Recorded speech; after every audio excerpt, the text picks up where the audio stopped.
excited to chat with you folks. We're coming here from the Muslim Philanthropy Network. We are presenting a session today on Zakat, Sadaqah, and storytelling, how to reach and engage Muslim donors. I'd like to just introduce myself quickly. The Muslim Philanthropy Network, my colleague and board member, Hussein. Is this better? Is this more? Yeah, sorry. I could hear it, and I thought this is not working. So let's get started. My name is Sarah Ali. I am the executive director of the Muslim Philanthropy Network. We were formed last year in 2023, essentially a group of Muslim philanthropy professionals, so funders, practitioners, and leaders came together with a very ambitious goal. The goal was to engage with, support, advocate, and lead with and for Muslims in philanthropy. And I'm really excited to share my colleague who is on the board, Hussein Sajjad. Hussein, do you want to introduce yourself? Yeah, hi everyone, good morning. I'm Hussein, as Sarah introduced. Firstly, it is really hot in this room, so please do forgive me. I'm going to remove my jacket and be a bit Get comfortable, right? It's a community conference. Casual. It's really hot. Didn't expect it to be 34 degrees today. Right, so as mentioned, I'm Hussein. I'm part of the MPN, the Muslim Philanthropy Network. In my day job, I work at Deloitte. I'm sure all of you here have heard of Deloitte. I'm a change consultant within Deloitte, and unlike my former speaker who introduced herself earlier, she mentioned she worked at the banks. I don't work with banks. I choose not to, but we work with different, tech companies as well from different parts of the world. And I focus mainly in transforming organizations from their current state to their future state. So that's what I do in my day job. Prior to Deloitte, I ran my own marketing firm specializing in nonprofit organizations, and I've traveled globally documenting different charities, nonprofits, and really telling the story of those who are impoverished, those facing persecution in different parts of the world. So I look forward to sharing a bit of my experience and what I've learned and what I've seen in places like Africa, Iraq, Syria, and elsewhere as well. And I'm so excited to have Hussein here with us. He actually has to go and transform Air Canada later today. But he's here with us to chat about his expertise in Muslim giving and a little bit about me before I realized I didn't say anything about myself. I have been in fundraising for about 12 years, digital for about 10. I got my start agency side. I've worked in-house, I've worked global consultancy, but really what happened to me is that I went to law school and I realized that there's no justice in the courtroom. So I became a fundraiser. And then I realized that our donors are online and not necessarily always going to the mailbox. So I became a digital fundraiser. And now I'm excited to bring that expertise and to share the expertise of Hussein and the rest of the Muslim Philanthropy Network with you folks as we start to understand this audience and how do we reach and engage them in a culturally competent way. So we're going to start with a quick expectations check. Hussein, do you want to ask some questions of these guys and I'll write something down?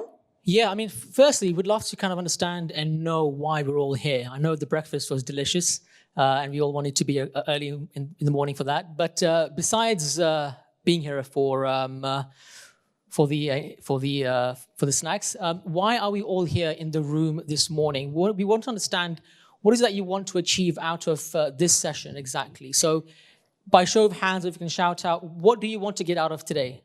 Just shout it out. Anyone, if there's something you're like, okay, I'm going to reach and engage Muslim donors. What do I want to get out of this session? Shout anything. Best practices, definitely. Okay, that's a very good one. Anything else? Why are we all here? What do you want to achieve and learn from this session? Language, okay. Yep. So, sorry? Timing, fantastic. Okay, so we've got things like culture barriers, maybe important milestones in terms of timing and key dates. Anything else? Well, you're going to get all of that. How many of you here have engaged Muslim donors in the past? How many of you have found it easy to engage with Muslim donors in the past? How many of you find it very difficult to engage with Muslim donors, be it in the past, present, or in the... And that's okay. This is for a lot of people, it's a new audience. And if you're not from a certain place, it's going to take you a moment to understand the cultural conventions of that place. And that goes for any cultural, political, social experience, etc. I'm going to take us forward. What do you think? Yeah, I think so. I think we have some good expectations. What do we want to get out of today? To start off with. So best practices, language, timing, call of year. All year. So let's start with some stories. But how about trying to raise money from the Muslim community? Isn't that an expectation? Isn't that what you want to know, right? How can you make money from? Sorry, Can you tell he lives in corporate? I'm putting my corporate hat on. It comes on and off at times. So in my meetings, that's all you talk about with Air Canada. That's why. So how many of you here want to make or raise money from the Muslim audience? Let's not use the word make money, but rather raise money from the Muslim audience, right? That's what we're all here for, right? And this is all wonderful. How much do you think Muslim donors gave last year around the world in total?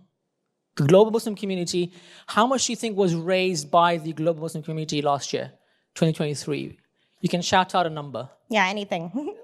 1 billion? Okay, any other numbers? Just shout out a number. 10 billion? He said 10 billion? 10 million. 10 billion. I'll say that you're the closest so far. But you're the closest, but still way off. Okay, one more number. 30 billion. 30? Okay. Did I hear 30? Anyone? She said 30. So you're the closest, but again, way off. The Muslim community last year raised over $600 billion, right? And so I think all of us here would like to tap into that market. And so I think that should be an expectation for all of us, is that how can we make most out of the Muslim community, and how much of the pie do we hold in that regard as well? And of course, we are an organization, Muslim Philanthropy Network, that is about cultural competency, that is about a just framework. It is about equity, justice, equity, diversity, and inclusion. So when we're talking about the Muslim market, we're talking to you because we study the Muslim market. We're talking to you about Muslim capital because as fundraisers I run my own shop that is hijabi owned and operated and is focused on Muslim shops. We do in some ways have to speak about this from a market perspective. And so we'll bring that perspective, as well as keep in mind that cultural competency, and we're all here to meet our missions and make the world a better place. But let's start with a story. What do you think? I think it's a very good idea, given our topic is storytelling. So we'll begin by showcasing 2 videos that I helped be a part of and was a part of. I would like us to closely pay attention to the differences between the 2 videos, okay? And as I mentioned, that the Muslim community raised 600 billion last year. So how is this done? How is the Muslim community engaged? What tools do we use? And we'll share this with Sarah as well. But as we look into these videos, please pay attention to, again, maybe language, right? Please pay attention to timing and also any resources that were used as part of the campaign, okay? So let's play the first one, which is the one, I'm not sure which one you played. Okay, the right one, perfect, okay. Assalamu alaikum. I'm here in this humble home with our sister, Maryam Ramadan.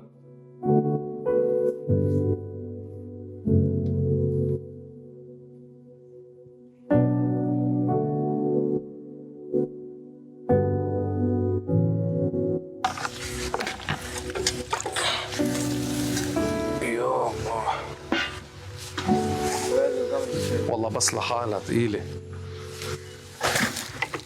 Hajj, do you want to see the water? We've barely taken 100 yards. I'm already tired. I'm sweating. And I'm obviously not putting this on my head. It's really hot. I'm thirsty. But when I'm thirsty, I'm looking at this water that I'm carrying. If I want to accept that on myself, to walk miles and miles and hold my kids on my back while I hold this water, and it's not even clean water. Obviously, you know, you're feeling the thirst, the heat, the challenge, the heavy water you're carrying, the yearn for water, and you see, Maryam, she comes up with the wood, but the 2 tides, and it just reminds you of Karbala. And what happened in Karbala?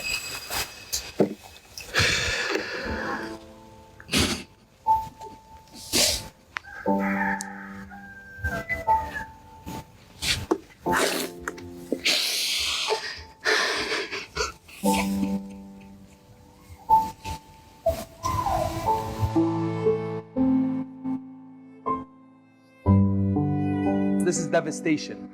This is a tragedy. You wouldn't touch this, but the opportunity is here.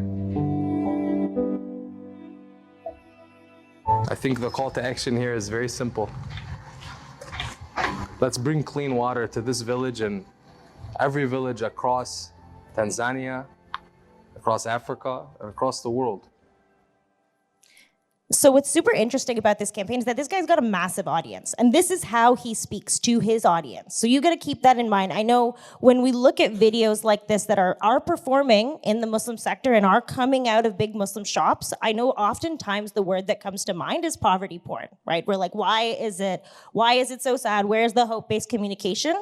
So what we're trying to show here, number one, is the influencer partnerships that are coming out in the Muslim sector are significant, and there's a branding question, right? There's going to be branding questions as you partner with Muslim influencers who are very used to, and Hussein can speak as someone who has made these videos, for charities, because that is what the market is responding to. Next slide. Oh, I've got it. So one of the challenges that the charity we work with, they're called Mainstay UK, and you're more than welcome to look them up on Instagram. So they're a UK-based organization that's mainly known for their outreach efforts in places like the Middle East, Iraq, Syria, and in such areas. But they wanted to tap into the African market in the sense that they wanted to also showcase to their audience that they're doing a lot of work in Africa. Not all of their donors... And in Tanzania particularly. And the audience were aware. And in Tanzania particularly, right? Correctly, yeah. East Africa specifically. So the question was, how do we engage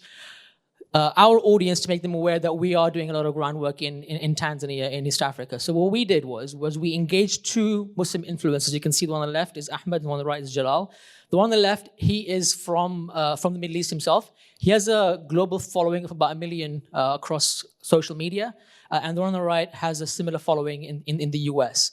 So we engaged these two influencers, and the objective was for them to showcase their experience live on the ground to their audience. And so what was interesting is, and I wish I had more time to explain this, but like sometimes we travel with our cameras and with our equipment, with our lights and whatnot. The videos that gained most traction and had a greater impact were the ones that they filmed using their phones. So here we are trying to put a budget or try to allocate a budget towards filming and videography, but what we found was it was far more impactful to engage the Muslim influencers who already had a large audience and having them tell the story the way they see it. So this was non-scripted. Yes, of course, we had a content calendar. We had planned out where we wanted to go and film at maybe 4 or 5 locations across Tanzania. But what we found was most impactful is to have them tell the story the way they saw fit. And what you see here, well, I wish we had time for the second one, but you can go to their account and see it for yourselves. But these were all non-scripted videos where they shared their experience as they saw it live. So it was a very emotional, very raw experience that they were sharing with their audience. And the impact, sorry, I want to go. No, my bad. Sorry. And the impact of our work by engaging with these two influencers is that we were able to, number one, achieve close to 1 million organic impressions across the campaigns that we had with these two influencers. But more importantly, we had an impact and over 143,000 beneficiaries were served in just 2 months. So this was a campaign that we had started at the beginning of Shahr Ramadan, and by the end of Ramadan, leading into, let's say, the second month after Ramadan, we had then served over 143,000 individuals across East Africa. And these include orphans, water campaigns, food parcels being distributed, education sponsorships that were achieved from these campaigns. And again, the opportunity that we found was, how can we tap into the new market, which was the Middle Eastern market, and have them be aware that the Mainstay Foundation are doing work in East Africa. And what we also found was that we had people contacting us privately through DMs or these videos were then shared, because the Muslim community is a community, right? And so if they find something which is very important and worth sharing, they'll share it across their WhatsApp groups, and there's like tons of them. So, and when we talk about the Muslim community, it's a recognition that this is a collection of communities that have a shared set of cultural values and practices, which are, when you take sociology, those are the defining categories. The in-group, out-group question is real. I'm going to move us along. I know, Hussein, that this is your work, and you've done an incredible amount of it with a lot of very good organizations and raised a significant amount of money. I want to make sure we get some of these out, so that I hope you're able to figure out what language was used. Maybe. Let's you know what, we'll keep on moving. So, you know, why is poverty porn working in the Muslim sector? And I also fraction at an agency that works in the Christian sector quite significantly. And the reason being is that I'm interested in faith-based philanthropy. We're going to talk more about why faith-based philanthropy. Why is this something we should all be paying attention to, whether or not we practice a faith or believe in a higher power or whatever, right? But it really comes down to the core motivations of these faith-based audiences. And Hussein is going to take you very briefly, I know you have to transform Air Canada later, through these motivations so we can get into some of the really exciting best practices, timing, and what mobilization of resources from this community, both locally and in diaspora, but also abroad, might look like for us. Yeah, so very quickly. So faith-based donors have largely similar motivations, and Hussein's going to take you through them. Yeah, very quickly, I'll go through this slide. So again, why do Muslim donors give? And so these are the four main reasons that we found as to why they give. Number one, it's very straightforward and very simple: obligation, duty, right? So the Quran and the practices of our holy prophets and their sayings have told us that it is an obligatory practice for us to donate and to give in charity, and we'll explain that a bit further on. And I'm just going to jump in. It's slightly different than what you see with Christian audiences. Christian audiences will tithe or not tithe, and only very, kind of very close Christian audiences will do their tithing as like a real religious duty. The obligation and duty that Muslim donors face and feel is the literal translation of the word zakat, which is what we're going to talk about very shortly, is tax. Muslims, in our scripture, it says tax. And therefore, in our cultural conversations and community discussions, it's conceptualized intellectually as a tax. So there you go. This is obligation. So number and one duty. is obligation. The Quran tells us in many places that it's an obligation and a duty for us to donate. Number one is that. Number two, gratitude, to express our form of appreciation to our Creator and to give thanks for what we have and to share what we have with the rest of the world. That's number two. It's gratitude. It's not obligatory, but it's more recommended to do so. Number three, I'll go with spirituality. We want to get closer to our Creator, to our Lord Allah, and we believe that by donating, by contributing, we are doing what He has asked us to do, and hence we feel a source of connection with our Creator.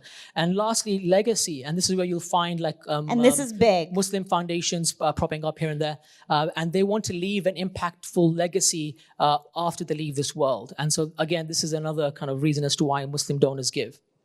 And so why is it important? Why are you here? Why do you give a proverbial SHIT about Muslim giving, especially if you're not Muslim yourself or you don't practice a faith or a spirituality? It's because donors of faith give more. And my mentor, Ken Wyman, who many of you will know, or if you're in the younger generation, you may not know, but he says this day in, day out: donors of faith give more, and the data stacks up.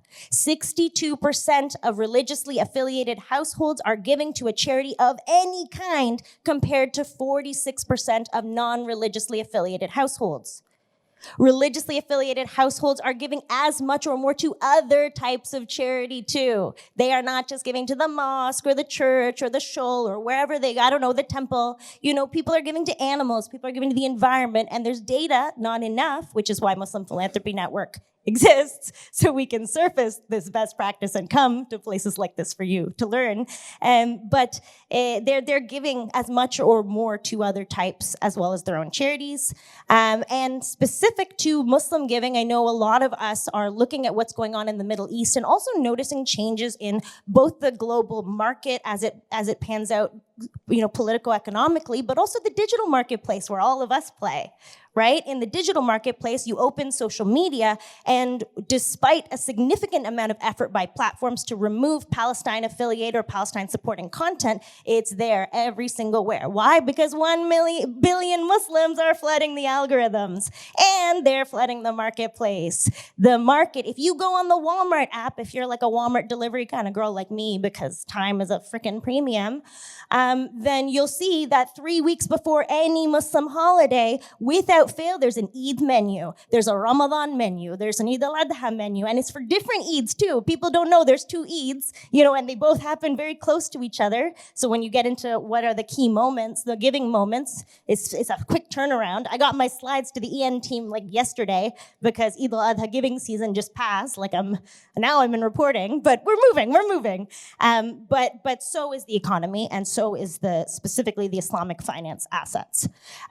So what makes this form of giving unique beyond, just say Happy Ramadan and ask for a gift, or send a nice letter that says, we love Muslims, are you one of them?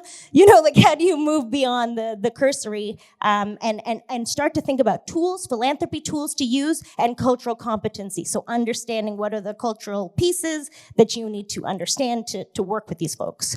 Key philanthropy tools, can you take us through this? Yeah, so as mentioned in the previous slides, you have obligatory, you have gratitude, and the other two. So as far as philanthropy tools, zakat literally means purification. So when we give in zakat, we are purifying our wealth. That's the intention of zakat. And zakat is 2.5% of accumulated wealth, and it's mandatory. So 2.5% of any savings at the end of a lunar year. So as most of you know, Islam runs through the lunar calendar and not the Gregorian calendar. So zakat is 2.5% of your savings at the end of the year. Sadaqah simply means voluntary giving. That's what it actually means in Arabic. So this is voluntary charity and is done on an ad hoc basis. It's not obligatory, but what's important to note with regards to sadaqah is that it's not just finance or monetarily based. People can give food, people can give clothes, people can give toys, people can give away items that they don't need or require at home, or things that they like and want to give away in charity. And recognizing that in-kind giving is part of sadaqah and zakat is crucial. As a part of sadaqah, not zakat, is crucial, because if you're making an in-kind ask, you're running a digital campaign or an integrated offline campaign with an ask for zakat, and you have an in-kind gift ask, not going to work. So there's actually, and we're going to go on the next slide, what are the categories? How do you programmatically apply this so that you can tap into this digitally and raise some of that money? And just a note about sadaqah, it's not giving away items that you don't necessarily love. Right? The Quran says, give that from which you love. Right? So it's not like items that Muslims find there, I'm not going to use it, this is broken, etc. No. The idea is for Muslims to give that from which they really love. And there's many examples and hadith, narrations that explain how to give sadaqah. And lastly, waqf. Waqf is an Islamic kind of property endowment that's given in trust. And this is kind of the legacy giving and is given to a charity or an organization for their benefit. And there's a number of other forms. We don't need to go through them, but you'll all have the deck and the recording, so you can do a little Google search. That's where you get into more sophisticated programs. If you focus on just these 3, you're in good shape, and I'll show you what that funnel looks like later. Okay, very quickly, once again, zakat, here's the ayah of the Quran, the verse of the Quran, which tells us how to give zakat and establish prayer and give zakat. And whatever good you put forward for yourselves, you'll find it with Allah. That's in the Quran. Again, as mentioned, it's 2.5% of accumulated wealth, and it's mandatory. And so what's crucial about this is to recognize that these are actual real categories that are based in Scripture. So when you see the poor, there's a definition in Scripture that says which beneficiaries qualify for this. Same with the needy. Need is defined. To free those in bondage. I worked with a really cool shop that does bail bonds. They release incarcerated Muslims or people who need to get out, and then they also start buyout things. But it's zakat eligible because it's to free a slave, and it's a recognition that the carceral system is modern day slavery. So to free a slave can be your zakat. So there's ways to play with this in a really interesting way to meet your mission. And the key piece about including scripture on these slides is not because I'm trying to convert you, it's because Muslim charities include scripture in their asks. Why? Because it comes down to the fundamental motivation of Muslim donors, which is obligation and duty. And as you saw in our influencer, as he cried his heart out about the life of an everyday normal people, you know, for him, this sense of duty became very strong, and all of his audience responded. All of his audience responded. Yeah, and it serves as a reminder to Muslims as well. Like, even for example, for myself, if I don't see the verse of the Quran, then I don't feel motivated to give. But if I see suddenly, oh, the Quran tells me to give, then I'm more inclined to give. So it's a reminder to the Muslim audience that it's an obligation upon you to give in zakat and other forms of charity. Okay, Sadaqah, as mentioned, this is voluntary. To give charity publicly is good, but to give to the poor privately is better for you and will absolve you of your sins. And God is all aware of what you do. Can I just jump in for one quick thing, the recognition piece? So that this line is crucial. Muslim donors typically are not thirsting for recognition. They're not thirsting, and I've seen maybe one charity do a donor wall really well, where it was like you can donate the plaque to your dead relative. We call them marhums, you know, and then the prayer continues, or the life they're commemorated as part of the gift, and it's it's nice. It's in memoriam, right? But they don't typically want their names. They don't want the Sarah Ali Hospital, you know, cardiac center. You know, and Peter Monk, right? He shouldn't be up there either, but that's another day. Does anyone, again, just language, does anyone know what Sadaqah Jariyah means? You want this one? Okay, Sadaqah Jariyah is perpetual reward. So the idea is that even after you pass away, you will still receive, I guess, rewards for doing something charitable while you're alive on this earth. And this one is going to be key. That term is key because it's in the Muslim giving funnel, which you'll see shortly. And sometimes Muslim donors or Muslim charities play a lot and use that word a lot in their fundraising. It comes out a lot. Because they want to remind us, or us as in the Muslim audience, that once we leave this world, all our acts are done for, except for Muslim, the gift we gave perpetual today. giving. As long as someone on this earth is benefiting from a charitable act that you gave while you were alive, then you are also benefiting in the hereafter as well. And think about the emotional and intellectual experience of being like, my spot in the afterlife is actually like maybe going to be carved out because I'm donating today. And that's front and center when you say Sadaqah Jariyah. You don't like to write that in storytelling and long form and short form copy and message test and this and that. You can say Sadaqah Jariyah, and typically Muslim donors or religiously affiliated households of the Muslim faith who give to Muslim charities, which tends to be a lot. This is their audience. That's crucial. So how does this all work together? It works together in what I have termed in my shop the Muslim giving funnel. I don't know if that's real. I think it is, because it all lines up. So if you're thinking about programmatically, what is your funnel? Your annual giving, your regular just like house mailer, blah, blah, blah, blah, blah. That's typically you're going to be asking for zakat on those. And you're going to look at the key giving moments, which is on the next slide, for when you want to be asking. Yeah, so if you recall the number I gave, 600 billion at the beginning of the presentation, that's kind of like the breakdown almost of how that money is broken down and divided accordingly. Exactly. So to keep that in mind, that red, and you can just Google what is zakat eligible. It's very, long form SEO has us covered now. The finding out what's zakat eligible, you want to put that in kind of typically your annual campaigns. Piece to remember is that it is restricted, and that's going to be at the end of the slide. Your emergency appeals, your kind of like, awareness month gifts, you're like, whatever, these kinds of things that are like voluntary ad hoc charities. Literally, it's in the scriptures how people are define it. You'll do for Sadaqah, and that's the appeal you'll run. Also, so just to add to that as well, emergency appeals also refers to, let's say, for example, there's a natural disaster that happened in Iraq or Turkey, for instance, and you need to galvanize your team to, okay, we need to raise money for Turkey, or we need to raise money for other parts of the world because there's a flood, for instance, as well, right? Let's say in Michigan, there was one with the water situation a couple of years back. Anyway, so you have these emergency situations that can prop up at any time of the year. So again, recognizing that the Muslim community will give in these situations through Sadaqah, big market for emergency opportunity appeals. For yourselves as well to tap into that Muslim community. Yeah. So what are these key giving moments? We've got the funnel. Let's look at the calendar. Okay, Ramadan and Eid al-Fitr. Some of you will remember I yelled at AFPICon for holding a global conference on like a key giving moment for me and my team and all my clients and everybody who is raising money, fundraising. Then second one is an Eid al-Fitr. Second one is Dhul Hijjah and Eid al-Adha. So you'll remember that just passed. You'll have seen a bunch of Eid Mubarak messages all around socials, whatever. And then the third one is very interesting, is Muharram and Day of Ashura. And this is a contested territory. So there's some ideas. I have some key thoughts that I'd use with my team and my clients on how we approach Muharram in a sensitive way. So let's start with Ramadan and Eid al-Fitr. So as we all know, it's 30 days of fasting, charity, and spirituality. So peak giving days. If you're running this campaign, this is crucial for you. It is the last 10 days and the 27th night. And again, Eid al-Fitr. And if you do some Googling around what the exact cut of the types of charity people are giving on those days, it's quite clear. Eid al-Fitr has its own small gift. You know, people give en masse. A lot of major givers will give on the 27th night because it's a night better than 1,000 months. So if your charitable gift ensures your place in heaven, and that night is better than 1,000 months, and you give a major gift, you're kind of buying space, to be honest. I'm just kidding. But this is kind of where people's minds and heads are at in this giving experience and in this giving community.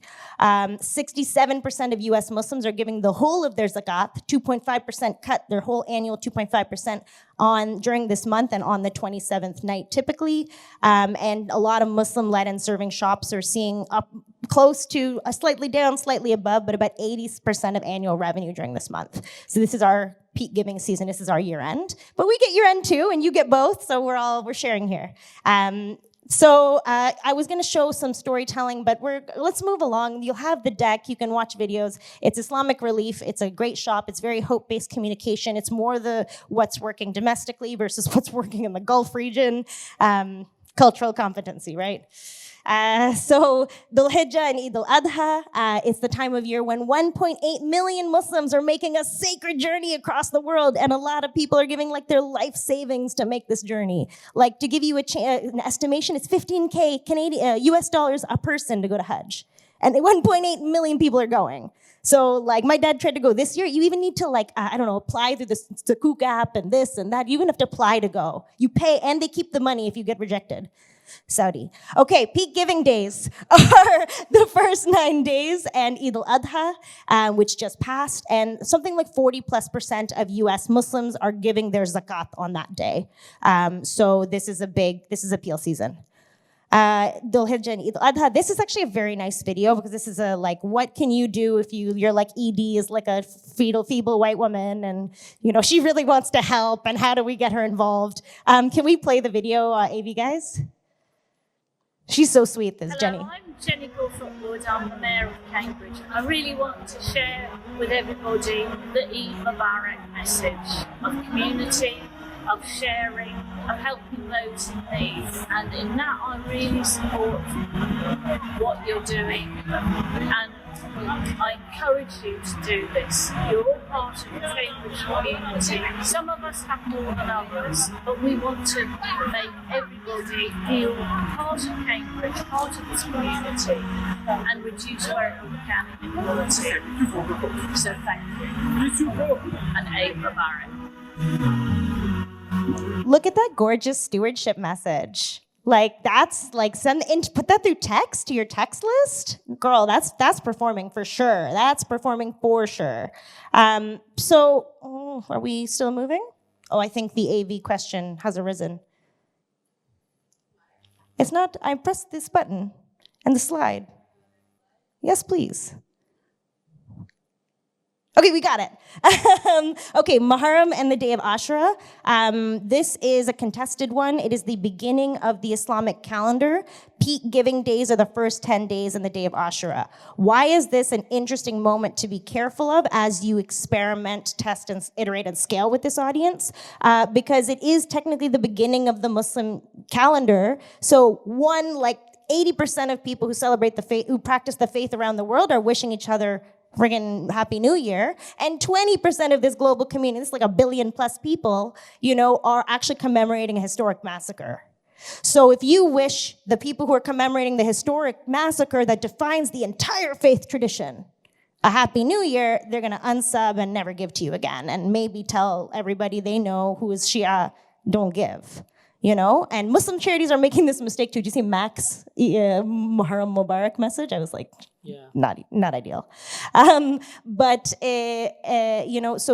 the key piece is that if you are doing this, and I'm going to talk to you about how you get this information in a culturally competent and listening forward and ethical manner, but once you have tagged in engaging networks, if that's what you're using, your Muslim donors as Shia, you can then ask them for khums. Khums is a portion of their zakat in this season. Khums you have to get accreditation for. Start with zakat, sadaqah, and waqf. That's your easiest entry point here.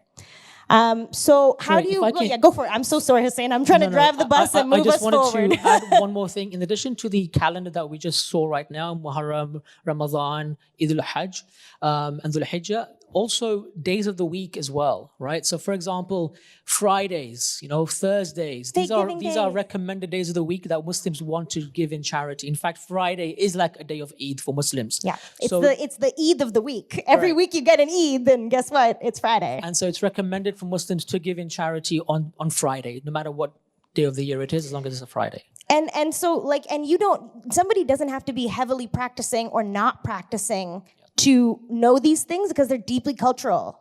You know what I mean? Muslims just know. It's like, every Christian, or, if you leave the Christian faith, you still know Sunday's like the day God rested, right? And culturally, people know that. It's on the TV, right? I know that, and I don't necessarily have that concept myself. But, the people will know, I get a gift on a Friday, and they'll think, it's Jummah, or it's like, it's just a thing. People, especially in diaspora, where the elder generation is holding on to more, of the calendar, where they're holding on to more of the traditions, and the younger generation has still a familial feel with these pieces. It's still home. It's still back home. And many apps nowadays will remind you, they'll do a push notification on a Friday reminding you to give on Friday. Even at home, we have a small charity box, and every Friday, maybe my son will come in the morning and say, hey, I want to put $2 or $5 into the bucket or into the box. Can I do that, please? Like, yeah, absolutely, go ahead and do it. So that encourages the children to also give in charity as well. So how do you reach and engage this audience with cultural competency? It's actually really not hard. Most of us already do this, which is take listening for first approaches, assume you don't really know much, and try to learn. But there's really specific ways. Number one is community-led storytelling. A lot of us do this already. If you aren't, it's the answer. Basically, you want to give your Muslim audiences a chance to interact meaningfully with the Islamic calendar and with your mission. And you want to engage prospects, donors, and beneficiaries in telling their own stories. So, because you think, as a Muslim, I don't want you to tell me what it's like to be a Muslim or it's like to be a Muslim donor. But what I would like is the opportunity to tell you and tell the world why I give, which everybody wants. So how do you do that online? This is a cool project that was done by the Canadian Museum for Human Rights. This was like their COVID storytelling portal. It was like an organic project. They didn't put, I don't think, any spend behind it, but it had both a lead gen and list engagement and a stewardship focus. And so then these are pieces that can allow you and give you an opportunity to engage with this audience and let them engage, right? It's not just you reaching and trying to, hey, give some money. It's how do you get these people to engage meaningfully when they're maybe already in your giving universe or are coming to it for the first time? Community-led storytelling. And what does that look like from on a deeper scale is independent media outlets. Hussein actually ran this shop, Ahl Bayt TV, for a really long time. So can you just, in 1 minute or less, very quickly, tell us? Ahl Bayt TV is a UK-based media channel. That's where I'm from. I'm from England. I moved here about 7 years ago. So I worked with these guys for about 10 plus years before I moved here. And again, it was utilizing the platform of Ahl Bayt TV to promote other faith-based organizations and charities across the globe. So utilizing other resources within the community to again tell your story. I wish we could use a different screenshot here, but the idea was... But you're on Amazon Fire TV. We are on Amazon Fire TV. And that's exciting to me because, no, but if you think about it, this is exciting. This is these, typical, community, once community, now these are all global, these global, media outlets where you can do programmatic ad buying and media buying, where you can also engage organically. And we run live shows in those months that we spoke about, Ramadan and Dhul Hijjah. We run month-long campaigns with charities, and typically we raise over millions of dollars. Yeah, very PBS telethon vibes, for telethon for vibes. these charities. Yeah. So number 2. Listen and let lead. So you want to engage your existing audiences. How? By mining for interest over demographics. You are not trying to figure out who's a Muslim and who is not. That's fucking weird. What you're trying to figure out is who cares about Sadaqah? Who cares about Zakat? Who wants to give their Zakat to my charity? Who wants to give their Sadaqah Jariyah to my charity? Who wants to make an Islamic endowment where the gift keeps on giving forever as dedicated in scripture? Those are the real questions. And it's the same as like a legacy intent survey or like any major giving intent survey or a monthly intent survey. You're not asking, are you the type of person who gives monthly? You're asking, you want to give a monthly gift, right? So you want to embed in leadership. Doing this in the right way, getting the language, as you brought up, Shairoz, has to come from leadership. So the way that you do that is you build structures to support community-led engagement and leadership. You source the best talent, and then you put into your board and into your senior leadership team. So this is a project that's really cool. I had a chance to consult with these guys as they were moving into trying to establish Muslim leadership councils. This is Compassion and Choices. They do end of care. So very Dying with Dignity vibes, if you know those guys.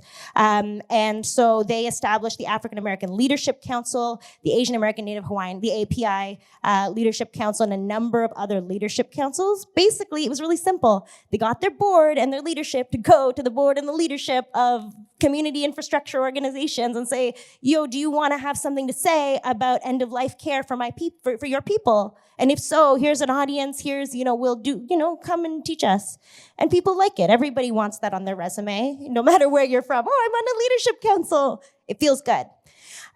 So cultivate and steward. This question that came up, so we've talked a bit about best practices. Language, you'll learn yourself from your audience. As well as, your leadership person who comes in. Timing is all year. So you want year-round stewardship and cultivation on and offline. Why? I'll explain to you why shortly, but you want to build real relationships of trust with these donors. These are human beings. This is human-centered, community-centered, whatever we want to call it. But it's, these are people. And build those partnerships with organizations and infrastructure. Why? Because that brings in real money. That's real fundraising. In a record-breaking pledge, the Muslim community announced a $5 million gift to one of the Trillium redevelopment. You know that big capital campaign that's going to be the biggest capital campaign in Canadian history starting, whenever? There's a $5 million gift from a group of donors just calling themselves the Muslim community. Do you see what I mean? So Sajjad is coming from the Muslim sector. He says Muslim community. And I come and tell you, these are many different communities, social justice lens. But look how Muslims are talking about themselves. So listen for language. Our social justice lens, it's like when you go and work with people from the Latin American community, typically a lot of aunties don't want to be called Latinx, they want to be called Hispanic. It's just culture. So you got to develop cultural competency and listen for the language to use. So you're sold. I yelled at you for overtime. Everyone on the EN team looks a little stressed, but I am happy. I feel like you got something out of this. I hope so. I think we got these things. So how do you get started? Begin with leadership. There has to be someone on the board and someone in leadership who gives a shit about this. It can't be a coordinator being like, I'm going to do a Zakat program as my first big thing in my job. Like, it just can't. It can't. You're dealing with real donors with fucking real money. I can't go back. But $5 million, that's real money. That's not coordinator money. So leadership, establish community partnerships, and then in shop, what does the funding look like? Get a Zakat eligible fund. So 100% of programs in any of those 8 categories, the poor, the needy, free, a slave from bondage, whatever, restricted, That's just the Zakat fund. But that's because, it's also bread and butter appeals, right? So ideally, it becomes a big enough fund that even though it's restricted and cut, it's cleanly cut, right? Send an interest-based survey to a whole email list in advance of Muslim appeal seasons. So Muslim appeal season is pretty quick, and then there's a long wait, and then there's a pretty quick, right? Yeah. So, take that long gap, Google the calendar yourself and superimpose it onto your Gregorian if you're working on this, and then you'll be safe. Listen to beneficiaries, prospects, advocates, and donors. There's a lot of listening work here. Think about the leadership council. There's bigger ways, smaller ways, and then test a campaign, right? You don't need your board member to be like, I'm gonna go and work with the Muslim community every single day. You can literally just have a board member who gives an SHIT, have leadership who gives an SHIT, get them to make some relationships and test a campaign. Just test a survey and test a campaign. And then learn, iterate, and scale, build it out, move on. We actually have no time for this. So I just wanted to add one more thing in terms of, if you go back to the last slide, when it comes to learn, iterate, and scale and test a campaign, raising awareness of what you're doing within those key giving seasons, leveraging independent media is a good way to test a campaign and to raise awareness of the work that you're doing. When I worked at Ahlul Bayt TV, throughout the year, would never have the NHS, which is the National Health Service, and other Western-based organizations advertising on the channel. But as soon as it's Ramadan time, you'll find that the channel is flooded with all of these campaigns and advertising. So because they know that this is the time where we can appeal to the Muslim audience, where they're paying attention to our messaging, and it's a great way for you to tell your story. So leverage independent media during those key giving seasons to test and run your campaigns. So make sure that you test your campaigns in the right season. Don't just do it at any time of the year or any time, day of the week. Just make sure that you leverage all the key learnings and then test your campaign. And what's nice about this independent media question is that people who really do practice the faith, when they're fasting, they don't watch TV. But what they do watch is Hussein's shop. They'll watch Ahlul Bayt TV, they'll watch Muslim Television Network, they'll watch, freaking ARY from Pakistan, whatever's streaming and looks good. I have a survey for you. I would have liked to have given this more time for questions, but I'm around all day. Hussein has to go transform Air Canada. I'll still be here. Okay, he's here for some time. I'll just pop out for a few minutes after the session. And then if you can please fill out this feedback form, it's also a chance for us to send you a message and say, hey, thank you for coming to a Muslim Philanthropy Network talk. If you want something like this, we can give it to you. If you just want some resources, we can give it to you. We're working on an annual summit right now for all the member organizations in the network. And we're going to be showing up around the sector, so look out for us. Thank you.